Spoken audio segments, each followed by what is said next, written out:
Tidak, kata Della.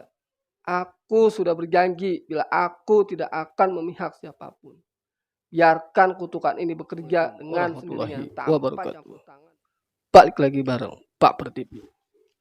Dan pada malam hari ini kembali lagi nih di lanjutan cerita kita tentang kisah Santet Sewudino. Yang makin kesini sebenarnya cerita ini sudah ingin berakhir dan makin seru tentunya. Gua nggak mau lama-lama, langsung aja kita mulai ceritanya dari sekarang. Hujan turun dengan deras. Sri menatap langit rumah. Dini sudah terlelap dalam tidurnya. Ia tak mau Dini terbangun, maksudnya Sri, hingga dia pelan-pelan berada di kamar tersebut.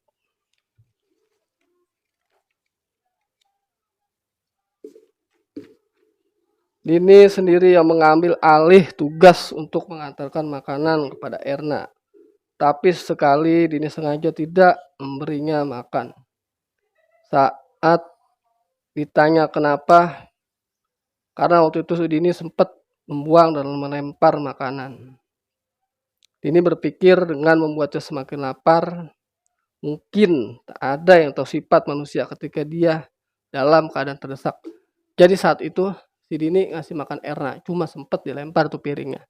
Dan akhirnya tuh si Dini menunggu sampai si Erna benar-benar lapar.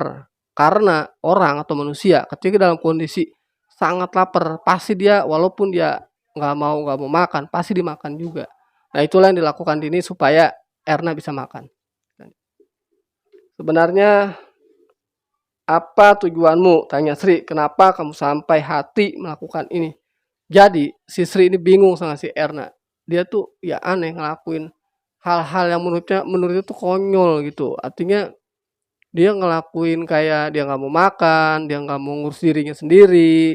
Ya, cuman memang di sini tuh nggak ada diceritakan bahwa dia ingin sampai mengakhiri hidupnya. Malah waktu itu dia sempat menawarkan diri untuk Mbak Tamin kan kemarin tuh sempat menawarkan diri untuk bisa ya kasarannya dia nggak mau ada lagi lah gitu. Cuma Mbak Tamin menolak saat itu. Akhirnya tuh membuat Sri dan Dini terutama Sri jadi bingung kenapa dia sampai seperti itu.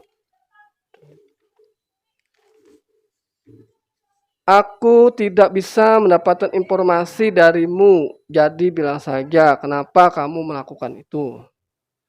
Ingat di mana tempatmu berdiri, Sri. Apa? Sri tidak yakin dengan apa yang baru saja ia dengar. Ingat di mana tempatmu dan pada siapa kamu berpihak. Nah, Erna mempertegas kata-kata ini. Pihak. Atmojo itu jahat, Sri. Jahat. Nah, Sri juga gak yakin. Kamu tidak tahu apa-apa tentang Atmojo. Kamu sedang dimanfaatkan seperti kuyuk bodoh yang sedang tidur itu.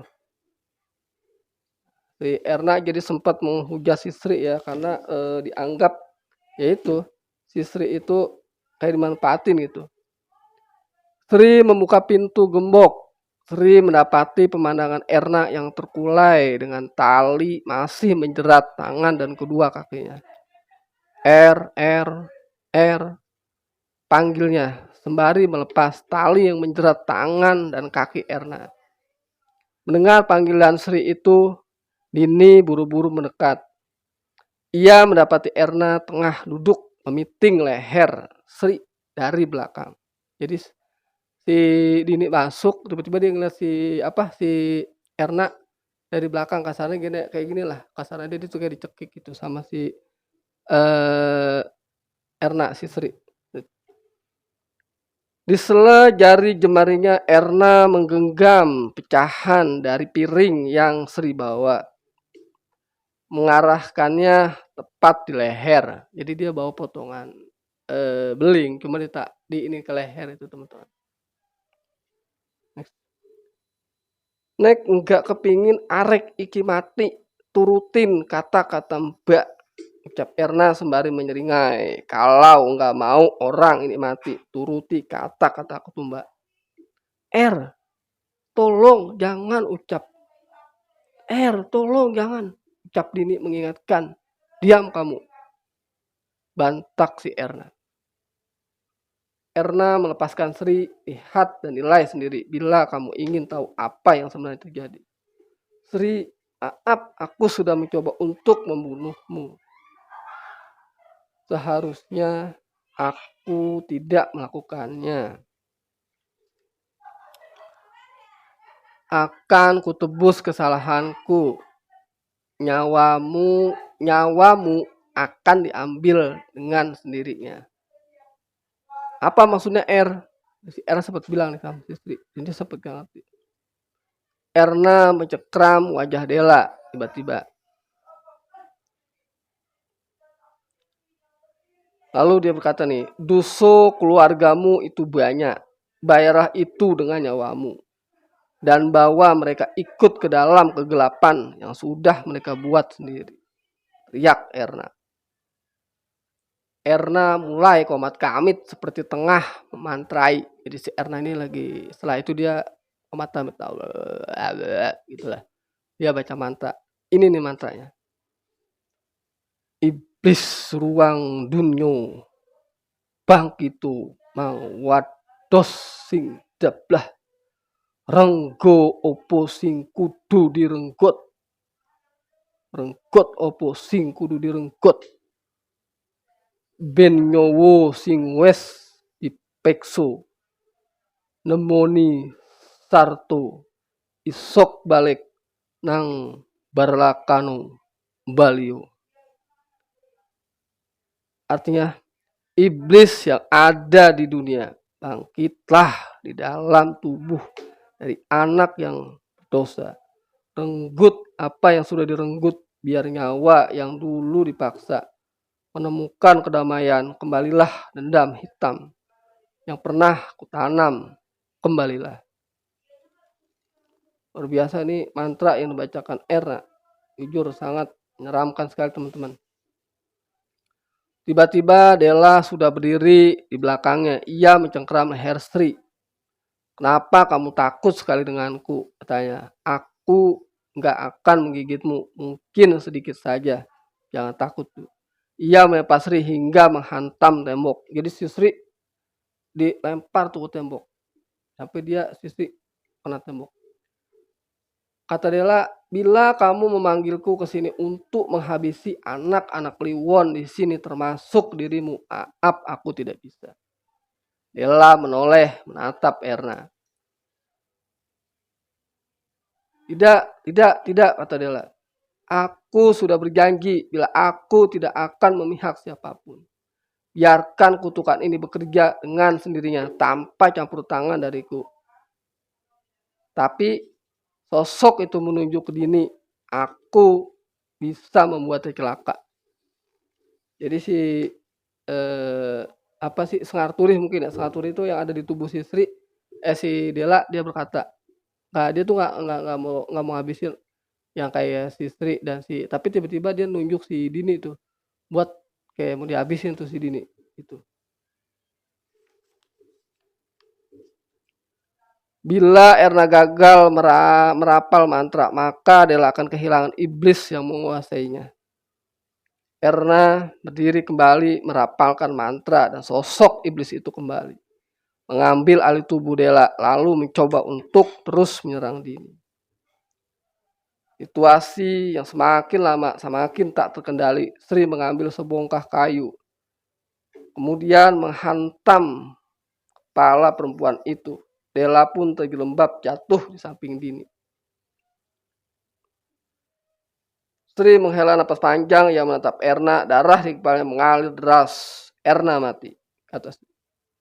Ekspresinya kebingungan, tidak percaya apa yang baru saja dia lakukan. Jadi si Erna ini diklaim meninggal atau mati karena dia ya tadi karena kondisi dia udah di ini nih ya kena benturan benda. Tapi dia mati, Din. Mati. Sri tampak kacau. Aku sudah bunuh orang. Aku pembunuh, Din. Kata Sri. Kita angkat Erna. Kita kubur sebelum dia datang. Dia siapa? Nah dia bingung nih. Dia ketakutan si Erna harus dikuburkan secepatnya. karena takut dia itu datang. Dia siapa? Dia itu adalah Mbah Tamin tentunya. Mereka harus segera menguburkan jasad Erna karena sebenarnya mereka berdua sudah sama-sama lelah dengan semua ini. Angkat ke belakang, kita kubur dia di sana. Sri mengangguk dengan tergopoh-gopoh. Mereka segera bergegas mengangkat Erna bersama-sama menuju halaman belakang rumah. Namun ketika menoleh kembali, Sri terbelakang melihat Erna muka mata. Bola matanya semua hitam legam. Dia melotot atau hitam. Dengan cepat Sri berusaha pergi, tapi tangan Erna sudah berhasil mencekram leher Sri. Menungso bangsat melok ai urusan wong, kata Erna dengan suara terlampau berat. Manusia brengsek, ikut saja urusan orang lain. Erna.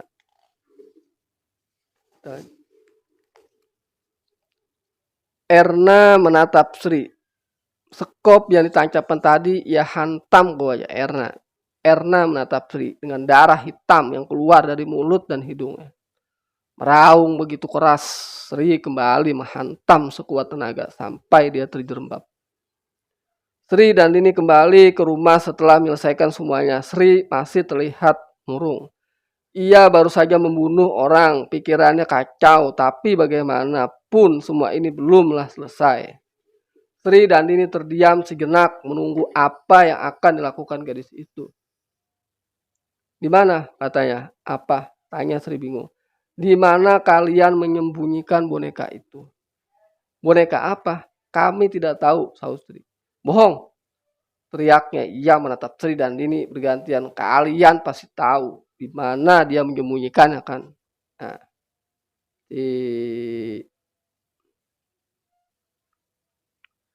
kami benar-benar tidak tahu apa yang kamu bicarakan, sahut ini. Ia menatap Sri. Pikiran Sri tambah kuat. Baru saja selesai yang itu sekarang yang ini. Sri seakan ingin berteriak frustasi. Kalau kalian tidak mengatakannya, baiklah, tak apa-apa. Della berjalan mendekat Sri dan Dini perlahan mundur. Baguslah, kalian sudah membunuh satu anak Kliwon. Menarik, sekarang apa yang akan dukun itu lakukan? Jadi nih, ternyata sebenarnya si Della itu kan dimasukin sama ini ya, sama makhluk tadi yang si Sengarturi. Berarti dia ingin salah satu dari tiga, dari Sri, Erna, dan Dini itu mati. Nah akhirnya ternyata dia bunuh juga tuh sama Sri, sama si Sri, si Erna. Dan si Sengarturi itu makhluk astral yang masuk kiriman itu yang ada di tubuh si Della. Dia senang karena salah satu dari mereka sudah tidak ada alias sudah mati. Bisa dianggap teman-teman 3 orang ini karena mereka lahir di Jumat Kliwon itu menjadi sebagai kasarnya tuh pengganggu gitu teman-teman. Pengganggu bagaimana Santet Sewudino yang dikirimkan dari keluarga Kuncoro itu menyerang keluarga Atmojo gitu. Kayaknya tuh dia dijadiin kayak tameng. Makanya kan kemarin sempat tuh dibilang si Batamin tuh bilang siapa yang ada di tubuh si Erna bilang kasarannya gini. Kalian semua tuh cuma mau dijadiin tumbal. Tumbal buat melindungi santet yang menyerang keluarga Atmojo. Cuma saat itu Sri dan Dini juga nggak ngerti. Nah mungkin akhirnya kan ketemu nih di sini. Nah nyambung nih match ceritanya. Jadi ya itu tadi akhirnya si Erna yaitu tadi mati dengan karena dibunuh sama si Sri kan ceritanya di sini. Padahal ya Sisi juga nggak ada niat untuk membunuh Erna. Cuma karena Erna juga ya itu tadi karena mereka kan udah kisruh ya, udah dikacaukan pikirannya oleh ya mungkin lembut lah makhluk astral yang salah satunya itu Sengarturi. Yang memang makhluk itu yang dikirimkan oleh keluarga Kuncore untuk menghabisi keluarga kita.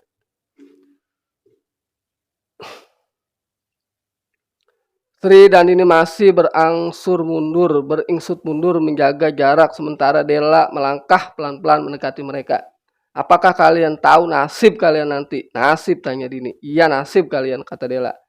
Hanya satu dari kalian yang bisa hidup, percayalah. Dia sangat kuat. Santet Sewudino yang saat ini tengah berjalan adalah santet yang menular. Jadi kalian bersiap-siaplah. Nah, teman-teman, di sini sudah jelas dan sudah tegas bahwa sesungguhnya santet Sewudino itu santet yang sangat berbahaya dan itu menular, merambat. Termasuk mereka yang tidak ada darah dengan keluarga Atmojo itu bisa jadi korban. Kenapa? Karena mereka dianggap sebagai penghalang. Mereka dianggap ikut campur urusan antara keluarga Kuncoro, Trah Kuncoro dan Trah Trah Kuncoro dan Trah Atmojo, dari dua keluarga itu.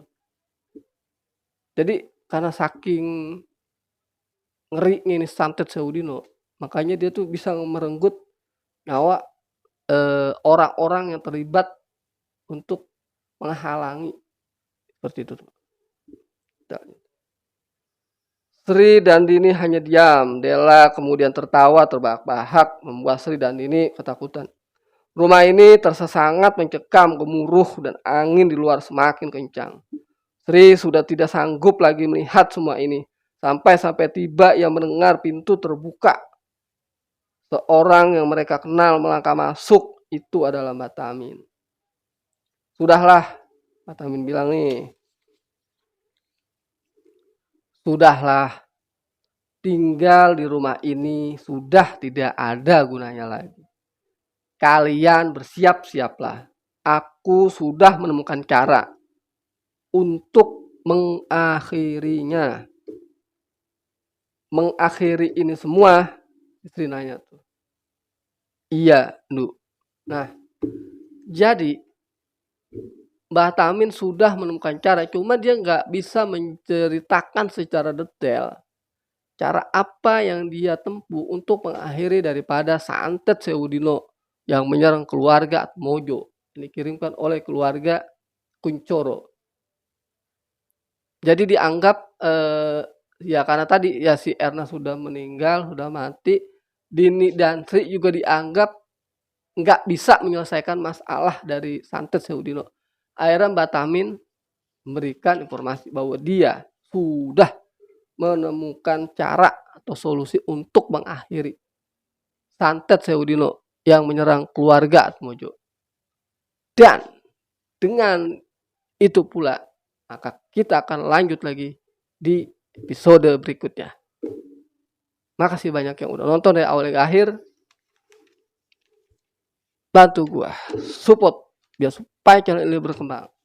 Mudah-mudahan ke depan bisa lebih baik. Dan buat kalian nih yang punya cerita ataupun pengalaman mistis, bisa kirim ke bapertv@gmail.com. Nanti aku akan cantumin di situ. Jadi buat kalian punya cerita silahkan kirim, nanti gua bawain ceritanya. Mungkin gua masih ada 3 buku lagi yang belum gua buka. Jadi nanti gua seling nih antara cerita kalian dan cerita yang akan gua bawakan. Oke, makasih banyak yang sudah join.